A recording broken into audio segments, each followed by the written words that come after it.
from the heart of rural France. This is the Keto Woman podcast, brought to you by me. Hello Keto Lovelies, I'm Daisy Brackenhall, and I've spent most of my life struggling with my weight and confidence, and have always had a difficult relationship with food. Even when I finally got to my target weight after weight loss surgery and eating low carb, I couldn't maintain it and I was miserable. I've been keto now for over 2 years, and it has given me the freedom to fall in love with food again, without the constant gain, loss, guilt, virtue cycle of before. Health and happiness is where it's at now, running on fat. Welcome to the Keto Woman podcast. Each week I'll be chatting to inspirational women, maybe even the odd man, to discover the secrets to their success so that I can share them with you. So what is keto? Keto is a way of eating that enables you to switch your body's main fuel source from sugar to fat. Who doesn't want to be a fat burner, right? But how do we achieve this? A great place to start is by keeping carbs under 20 grams a day. So things like leafy greens and above ground vegetables, plus some nuts and seeds and the incidental carbs you find in things like full fat dairy. Choose delicious fatty proteins and be free and easy with oily dressings on salad and butter on your veggies. Once you're in the swing of things, you can tweak it to suit you. Make your own personalized keto. You'll hear all sorts of ways to keto from my guests. There is no one way to do keto, no one size fits all. I hope to show you just how flexible and fabulous this way of eating can be. I'm not a doctor, and most of my guests won't be either, so we really can't give you medical advice. It's always best to consult your own doctor when making big changes to your diet and lifestyle, because they know you and your medical history, and so have access to the bigger picture. Wouldn't it be helpful to have one place where you could find all the links? Want to sign up to my new Patreon exclusive Facebook group, Daisy's Lovelies? No problem. How about subscribing to my YouTube channel? Please help me notch up my first 1,000 subscribers by going to links.ketowomanpodcast.com and following the YouTube link. Not following me on Instagram yet? Hit the Instagram button. You get the idea. All the buttons, all the links you need are at links.ketowomanpodcast.com. Thank you, Stephanie Dooley, for supporting me and this podcast by making a pledge at my Patreon page. Do you want to hear your name here at the top of the show? Are you enjoying this podcast and would like to help me make more episodes? Then head over to my Patreon page at patreon.com/KetoWoman or hit the support button on the Keto Woman podcast website. It means a great deal to me, and you'll get to headline the show just like Stephanie did today. It's the last chance this year to get on to Kim and Carrie's 8-week Happy Healthy Keto coaching program. You have until the end of this Sunday, the 8th of September, to sign up. The link is in the usual place, links.ketowomanpodcast.com, and also on the main podcast landing page and in the show notes. This week's extraordinary woman is Renée Jones. Renée has a master's degree in marriage and family counselling and a clinical residency. She uses traditional as well as contemporary models such as relaxation and horse-assisted methods to help others win at losing extra weight and other baggage. She spent 40 years on a diet, yo-yoing up and down the scale before finally stopping the self-sabotage and not only reaching but maintaining her goal weight since 2012. You can find out more about Renée and the services she offers at packyourownbag.com. And all the links we mention on the show will be in the show notes as usual at ketowomanpodcast.com/Renée-Jones. This recording ran long as I thought it might do, so I've split it into 2. Let's jump right on into part 1.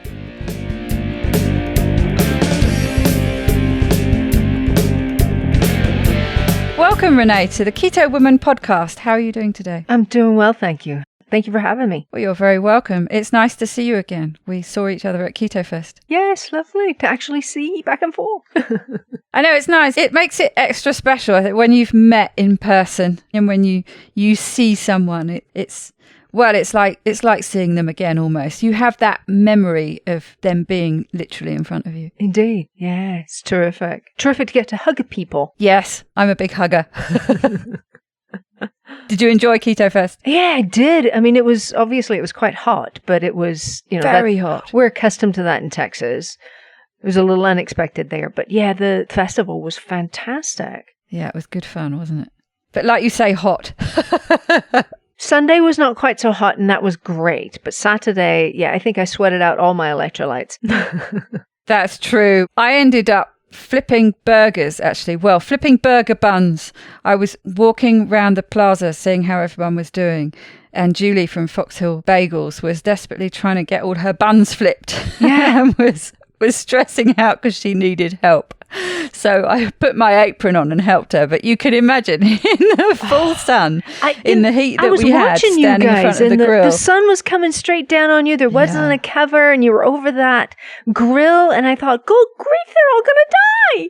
It was incredible. And I wasn't doing it for very long, and I nearly melted. But the reason I brought that up, actually, was just to mention Chris Bear from Keto Chow. Luckily, not far away was the Keto Chow stand. And he came over with these beautifully cold bottles of water, ready, filled with some electrolytes, which was an absolute mercy. Really helped. Yeah, of course. Yeah. Because as you say, when you're sweating and it's hot like that, you're just leaching out all your electrolytes, and that just ends up making you feel worse, doesn't it? Indeed. So enough Keto Fest chatter. Tell me a bit about you. I started my first diet when I was 10 years old, and my mother thought, well, if we get this sorted out now, then you'll be good for the rest of your life.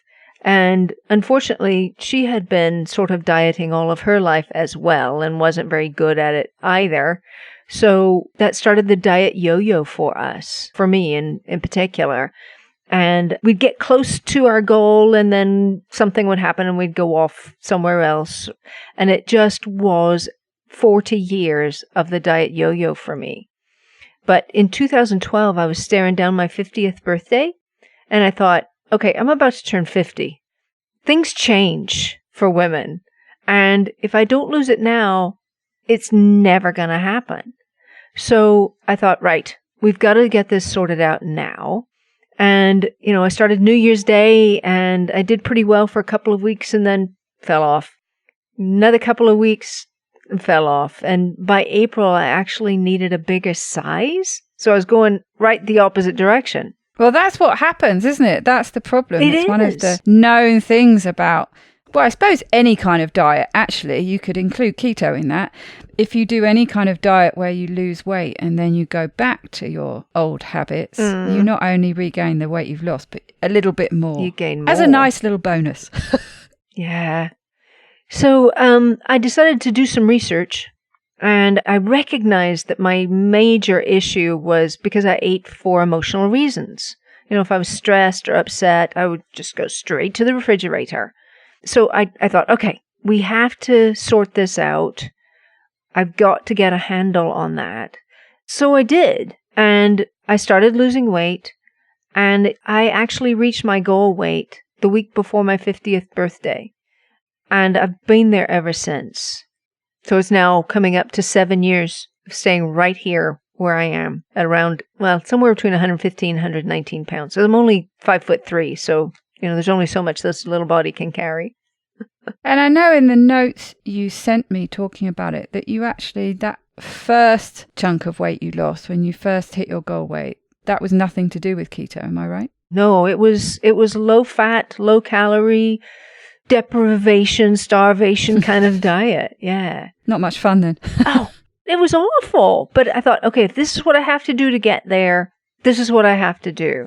And unfortunately, when I was trying to maintain it, it was a real struggle because I found that you lower your calories. I mean, I never went below 1,200, but still, I just couldn't seem to eat too much more and maintain my weight. So 2 years later, I was sort of tired and hungry and really cranky all the time.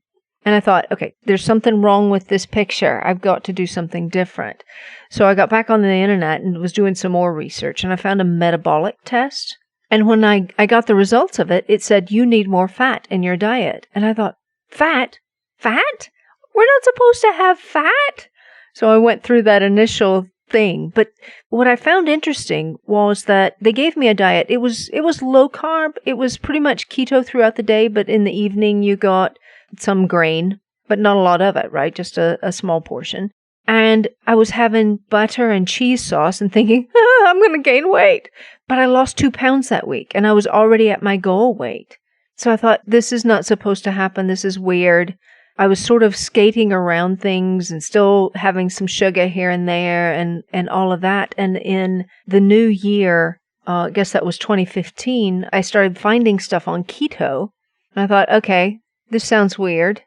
But all right. And I would play with it a bit, but I wasn't willing to give up my sugar yet. So I wasn't getting, the whole ketone thing. But I finally decided, okay, I made a rule for myself. I only have sugar on Sundays. And after about 10 days, the first week was really hard. But after about 10 days, I was like, oh, okay, I see how this feels. I really don't like the effect of sugar on my tongue when I have it. It's just this funny feeling. So I thought, okay, we'll just give up sugar, go straight into keto in April of 2015. And I have tried to find my balance. It took me a while to find what I really needed to do, but I love it. It's fantastic. I don't feel hungry all the time. I still have to sometimes think, okay, what are you hungry for? You're not really hungry. What are you looking for? And sort through that emotional side. But it has worked very well for me. Yeah, and so presumably that's just a much more comfortable way of maintaining that weight loss, a happier way. It's much happier way. It's like, I get bacon and butter. What else do I want? If I really need a snack, I'll go do some bacon. And that makes me happy. That's the problem, isn't it? If you're having to eat in a way that, as you just said before, was making you cranky and irritable. And so it's a bit of a white knuckle ride the whole time trying to maintain it. That's a lot of energy you're losing doing that. Yeah. But you're right. I mean, there are times when I get hungry on keto, but it's because either it's been a long time since I ate last, or I didn't get enough fat in my meal at the last one.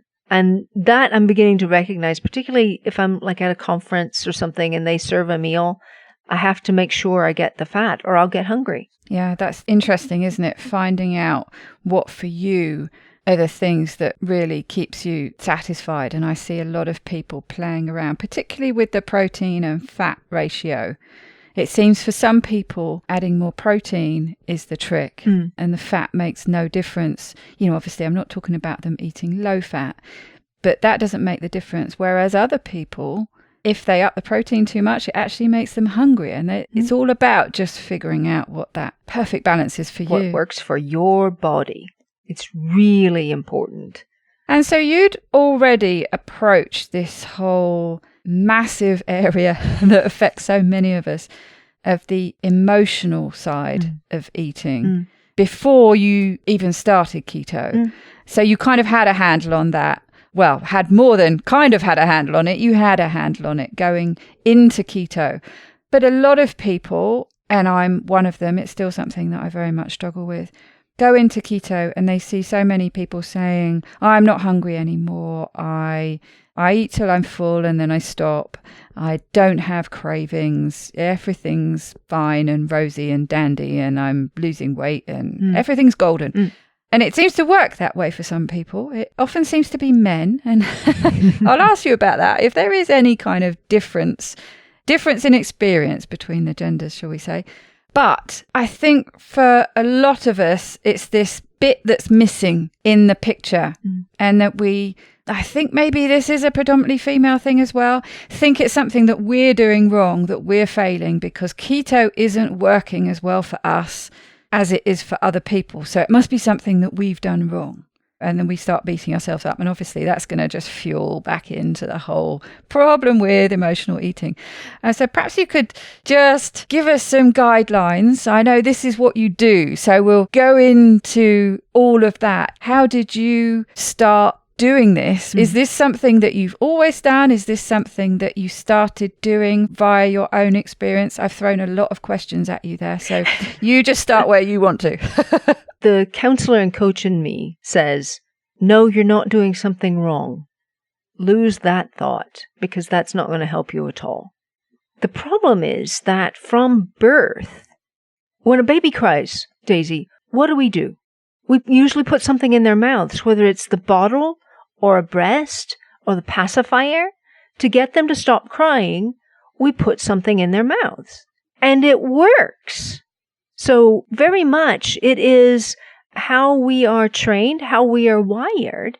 When we are upset, we put something in our mouths. And the problem came when we changed out that dummy, that pacifier, for a donut. So it's something that's hardwired in us. This is how we work. And just like, I don't know how it was in school for you when you were first going to school, but we walked everywhere in a straight line, eyes forward, hands beside our side, whether we were going to the playground or to the cafeteria or to another classroom. But as we got older, we didn't have to do that anymore. We learned other ways to get where we were going to go.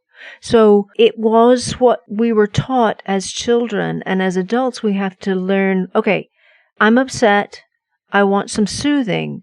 How do I get that soothing in a way that is appropriate for me, for my situation, for my personality, for who I am? So that's kind of the progression. And one of the things that I teach to my clients is it's not hard to overcome emotional eating. We just have to get the hang of it. And I use HANG as an acronym. So the H is, am I hungry? And if you're hungry, you probably do need something to eat, or you need it soon, right?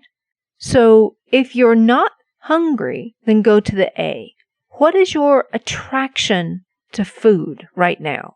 What's going on? Because there's always something going on if we're crash landing in front of the refrigerator. It's not just hunger. There's something within us. So what is that driver?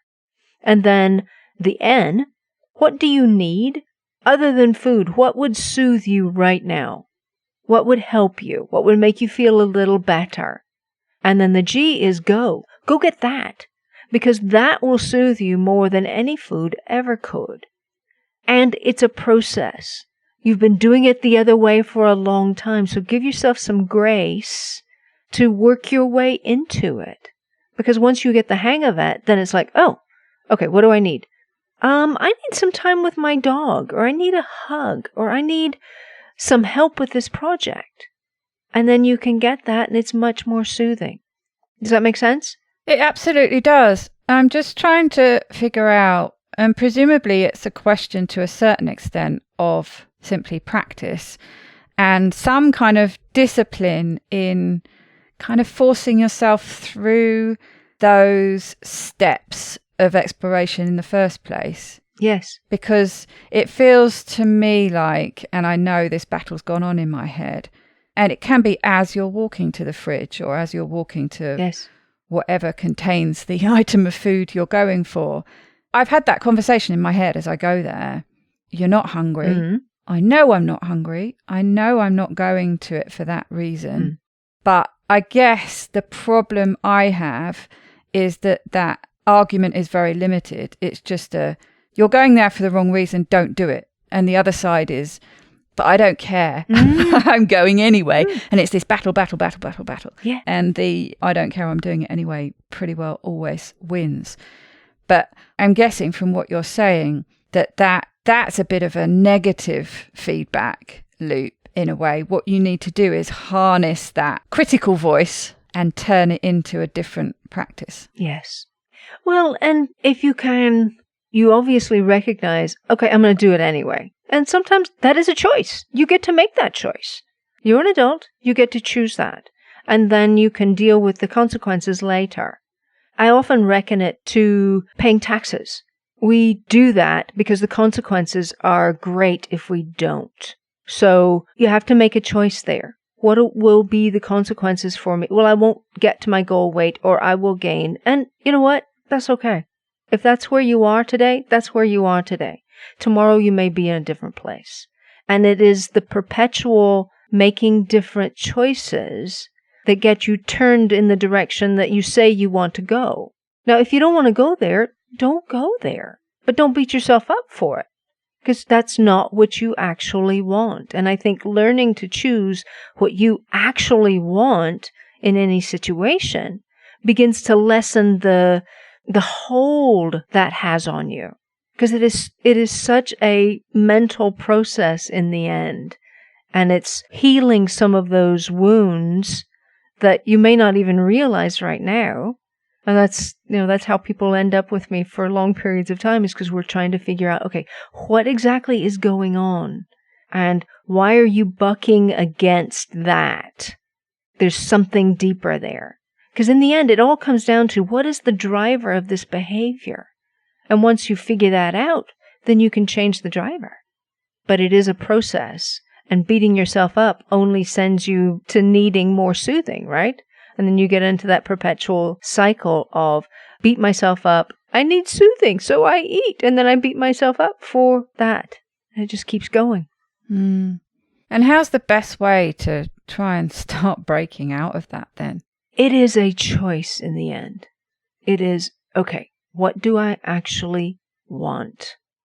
And if it's food, then the consequence is that you will probably gain some weight. And that can be okay. But giving yourself the freedom, I know it sounds kind of silly, but somewhere within us, likely there is a small child who was not given that freedom. And we have to soothe her or him and get that taken care of. This became very clear to me right after my grandmother died, because when my mother had passed away a few years earlier, I crawled into the refrigerator and I gained a lot of weight.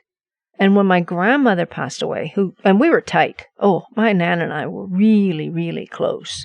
And I thought, okay, I can do that again and gain more weight. Or I can start breaking some of the connections that I have with food and her and get better myself. So it very much comes down to a moment that affects you and how you choose to go on from there. And I do think when you were talking about making that choice to sometimes to eat, and there's going to be that potential consequence of gaining weight, or if it's the wrong in quotation marks food, it could make you feel ill. Mm.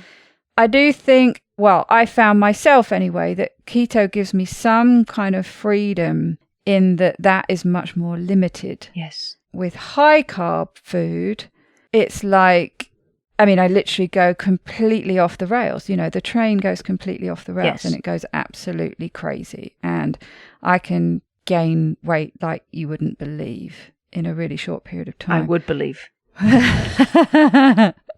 But at least with keto, I'm not saying it solved the problem, because it hasn't, but it does limit it. Yes. And there's still some overeating that goes on, but it doesn't go completely off the rails. Right. Because carbohydrates always want more. Mm. You cannot satisfy yourself on all of those carbohydrates.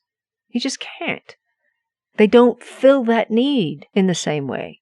They don't fill your stomach in the same way. Yeah, so it's that combination, isn't it, of what you're still lacking with this needing to fill this emotional need. That's going to exist if that's an issue that you have, whatever you're eating. Yes. But if you can remove the physical side of it, it's going to help, isn't it? Yes. It's going to make it a bit easier to maybe start tackling the emotional side. Yes. And it does help when you're not hungry all the time. Yeah. It is so much easier to overcome emotional eating when you're not starving, because you don't have that panic of, your base self saying, I'm starving, I need something. Well, you're not going to be starving if you're eating keto. You're going to be a little more satisfied once you work out what works for your body.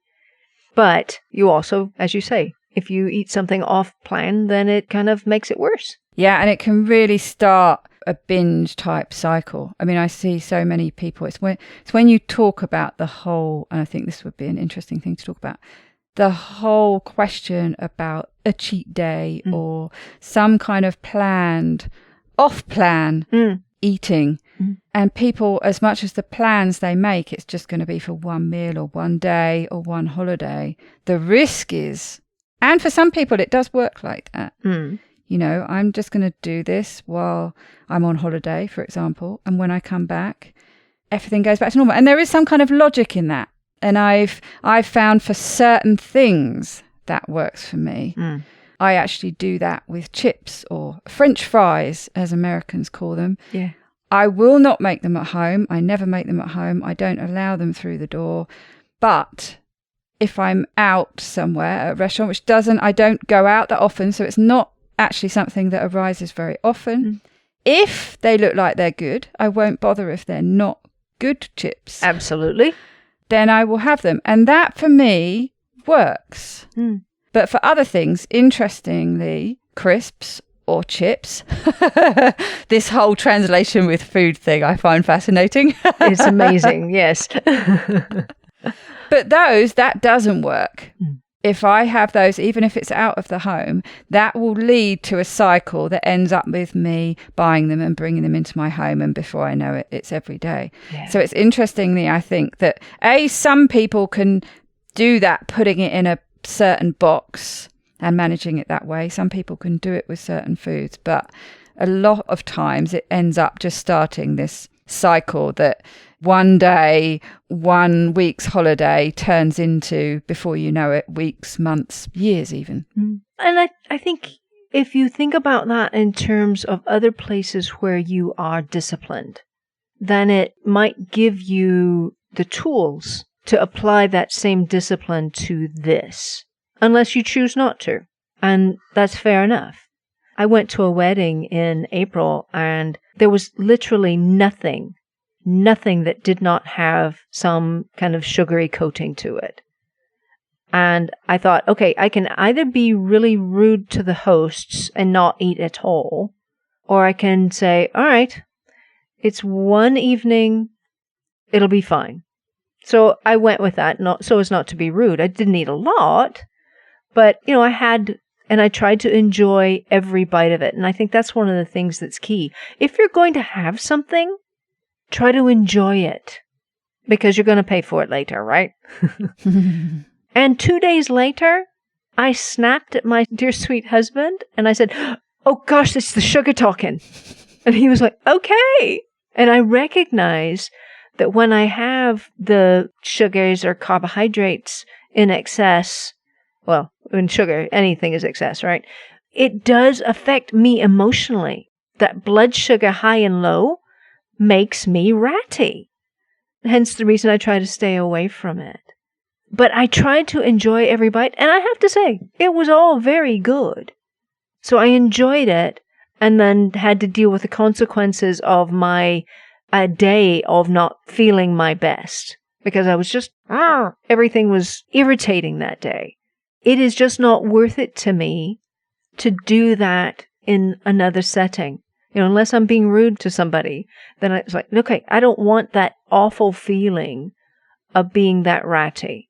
So I won't do it. Yeah, I think a big part of it is being mindful and aware of what's going on, isn't it? I often say to people when they're in that day afterwards and they're feeling whatever they're feeling, whether it's emotionally bad, physically bad, both, I say to them, record this in some way, make a video of yourself, write it down, whatever it is, in the moment when you're feeling it, make a note of it. Because we're very good, aren't we, of forgetting. Deleting those memories, yes. That particular day was very stark to me. So I thought, okay, now you've got your memory to hold on to. So do that. And this work that you do with emotional eating, is this something that you've always done, or is this something that developed because of your own experience to apply to the counselling work that you do? Well, I was a counsellor obviously before that, but yes, the focus on emotional eating just came out of my own experience and recognizing that a lot of other people struggle with that as well. And I think sometimes when you're in the desert and you find water, you want to share it with others. Because if I can help someone else overcome their emotional eating, that's wonderful, because it's helping them heal their heart a little bit. And there are so few opportunities to do that with people that I want to take everyone I get. And tell us a bit more about that. Tell us a bit more about your work and your business. I like reading your notes, I like the imagery you have with the packing your own bag, that progression. Yeah. I think our bags kind of get packed for us as we go through life. Then we're dragging all this excess baggage with us for decades. And sometimes you have to unpack, just like when you come home from a trip. You got to take all the stuff out of the bag, and then you can pack what you want for the journey you want to be on, rather than the one that you stumbled into. So if the overeating and the emotional eating doesn't fit who you want to be, doesn't fit the journey you want to be on, then get rid of it and choose what works for you. I tend to work in 3 main areas for people. We start with your body, because if you don't work out what works for your body, then you're going to struggle. So find the thing that works for you. In keto, find your macros. Find your comfortable spot. If tracking works for you, track. If it doesn't work for you, please don't do it. Right? So find what works for your body. And then we deal with some of that baggage, because that will affect you. And if we can unwind some of the experiences or the things you think about those experiences so that you can get free of them, you can heal your heart a bit, then you're set. And then your best self. So your body, your baggage, your best. Because if you begin to cultivate who you are at your best and live that way more often, then life gets easier. I was born redheaded. I have a temper. I am stubborn. And dealing with some of those things helps me have a happier, more peaceful life. And I really like that. And I don't know about you, but when I am living in my best self, I make much better choices about everything, including food. Yeah, that's right. And what does your keto look like?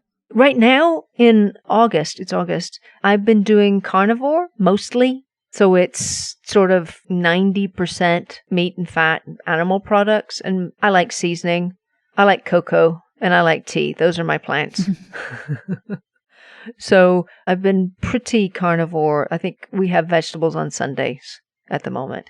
And I feel great, but I probably will go back to having at least a serving of vegetables a day because I just like them.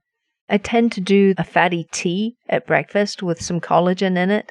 And then I'll have lunch. I've also this month been playing with a reduced eating window. So I'll have my main meal because I wake up hungry. I think my body clock got stuck on Welsh time from the years that I spent there. So I prefer to have breakfast and lunch, maybe a late lunch, and skip the evening meal. And that works for me because I make dinner for my husband and then I have that for lunch the next day. Oh, interesting. Yeah. And it doesn't bother me to not eat. I sit with him, but I don't have to eat at the same time. It's interesting how, just like you say, finding what works for you. And also appreciating that changes as well. Yeah, at some point I will go back to having dinner, at 6 o'clock with my husband. Just not right now.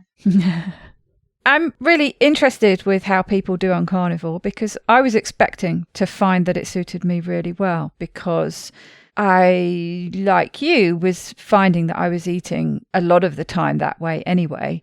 And so thought sort of taking it to the next level would be just like, dialing it up and making it even better. But it went the other way for me. Didn't do well at all, especially with my mood went down. But also obviously screwed around with my hormones because I started getting hot flushes all the time. And I just thought, it's just time for that to start then. But when I stopped doing it, those stopped as well. So interesting. Yeah, you want to avoid that. Yes, exactly. Do still get a few, but just it was like all the time. I was like, oh no, this is not fun. We don't want to do that. But I tell you, I made a bit of a shift earlier this year because I heard someone say that, I think it was Kim Howerton actually.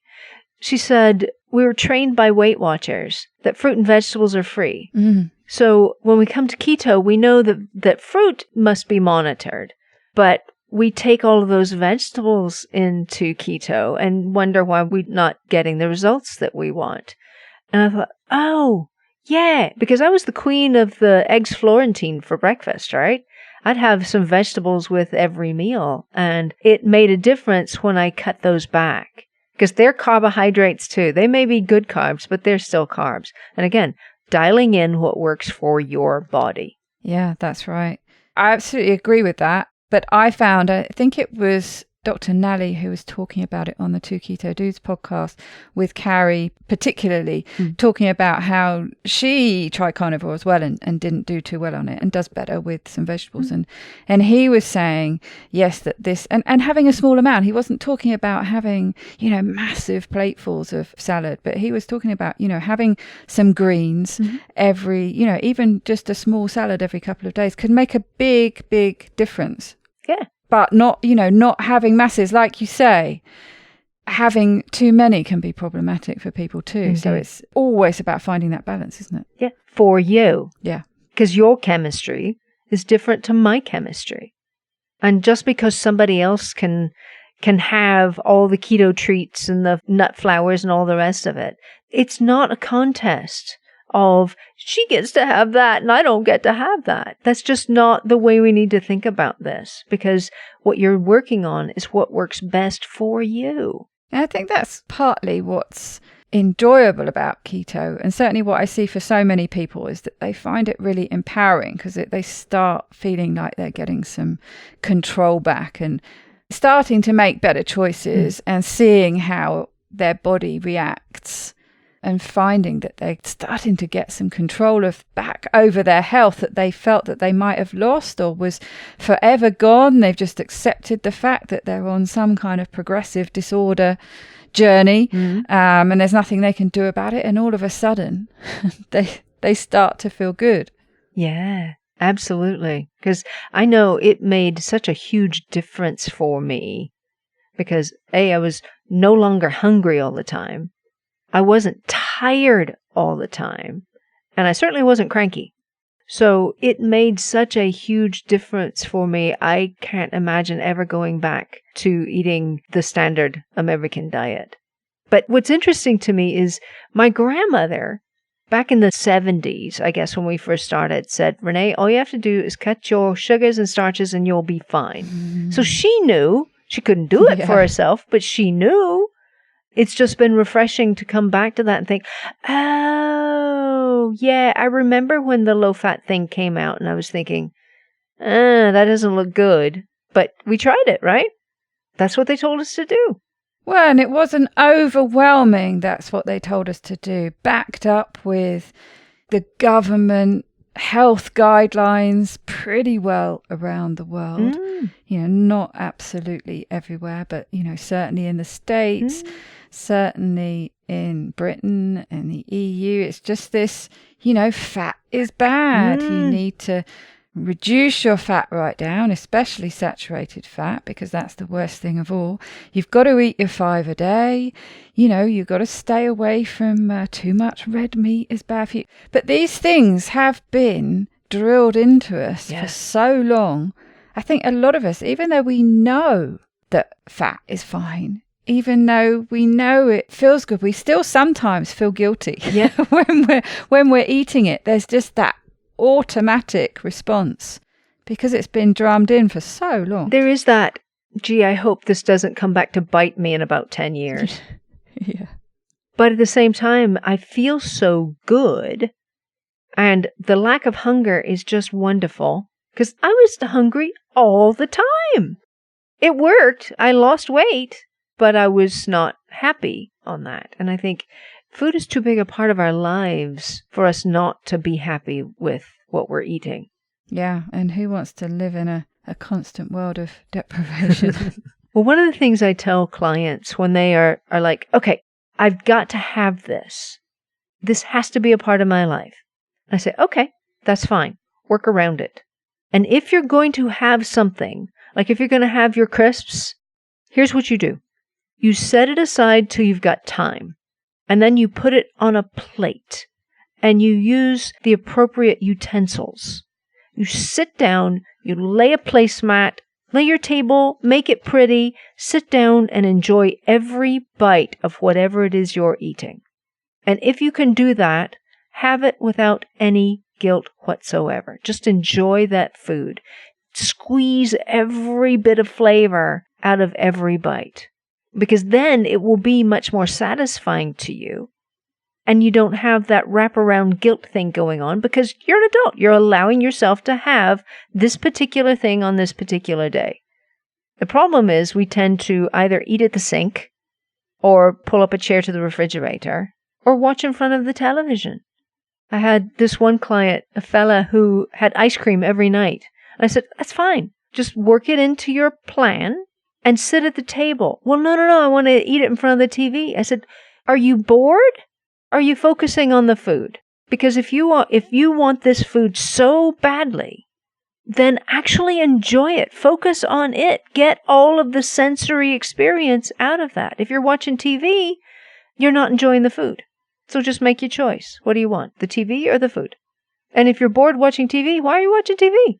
Yeah, I must admit that is my tendency because I live on my own. I tend to, and maybe it's it's a multitasking thing in a way as well, but I don't really see the point of sitting at the table and just eating because it's just me, so I'm not talking to anybody or anything. I don't know, it just doesn't feel right. So I'm always doing something else, usually watching the TV when I eat. But you're right. And interestingly enough, when I am eating with somebody else, I'll eat less. Yes. Way less. Yes. And I think that's partly to do with the speed I eat because I'm talking and eating, so it takes longer to eat what I'm eating. But I would say almost without exception, I eat less when I'm sat down at a table eating with somebody else. Yeah. Well, and some of that is just attention.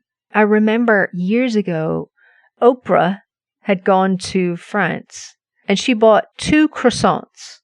She said, I knew I would swallow the first one whole, and I got the second one so I could enjoy it.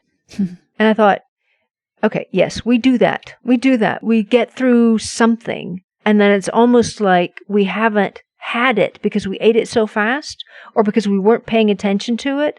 Therefore, we need more of it because we want to enjoy it.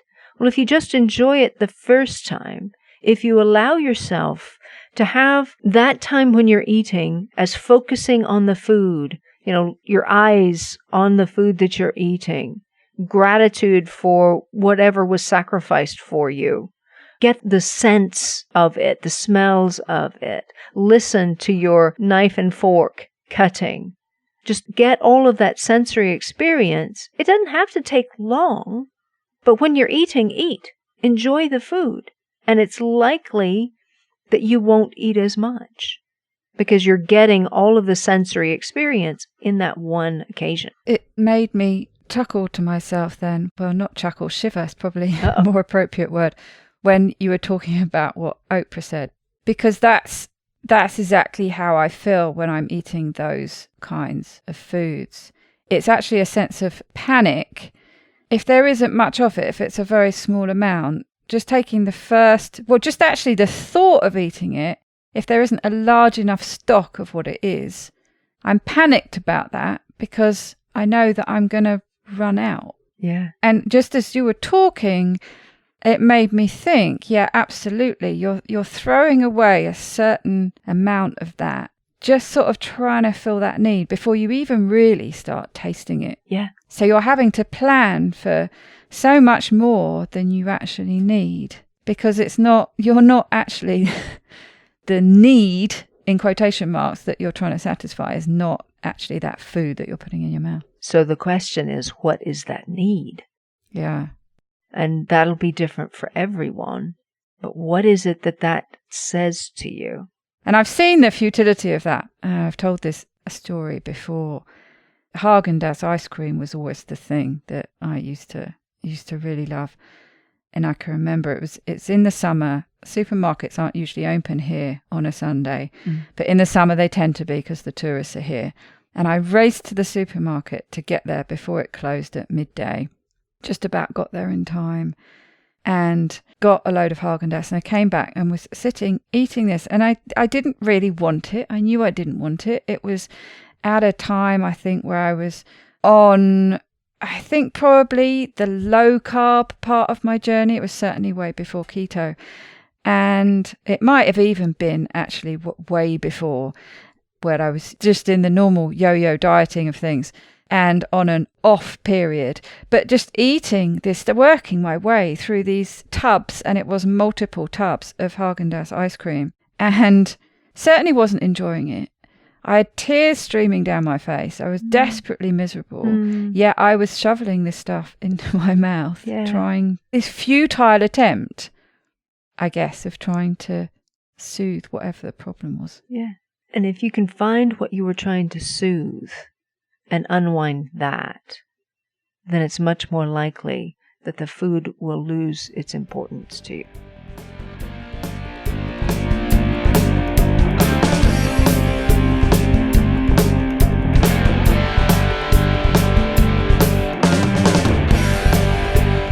To get the resources and links from this show, please go to ketowomanpodcast.com/episodes. Please share this podcast with as many people as possible by sharing one of my links or just taking a screenshot of an episode that you enjoyed. Reviews really help raise the profile of the podcast, which gets it in front of more people, but also helps me attract a wide variety of guests. So please take a minute to leave a review on whichever podcast app or platform you like to listen on. It doesn't go unnoticed by me, the people who regularly like, share and comment on my posts. Your support really does mean the world to me. Thank you. Are you enjoying this podcast? Help me make more episodes and videos by making a pledge at my Patreon page, patreon.com/KetoWoman. Or simply hit the support button on the Keto Woman Podcast website. Don't forget to join in the fun on the Keto Woman Podcast Instagram and Facebook pages, and Daisy_Keto Woman on Twitter. Are you my next extraordinary woman? Maybe you've got an idea for a show, a topic you would like to hear about. Let me know how I can tickle your earbuds by dropping me a line at daisy@ketowomanpodcast.com. This week's end quote is from Thomas Jefferson. If you want something you've never had, you've got to do something you've never done. And because there is no top tip this week, here is a bonus end quote from Maya Angelou. What you're supposed to do when you don't like a thing is change it. If you can't change it, change the way you think about it. Bye-bye, Keto Lovelies.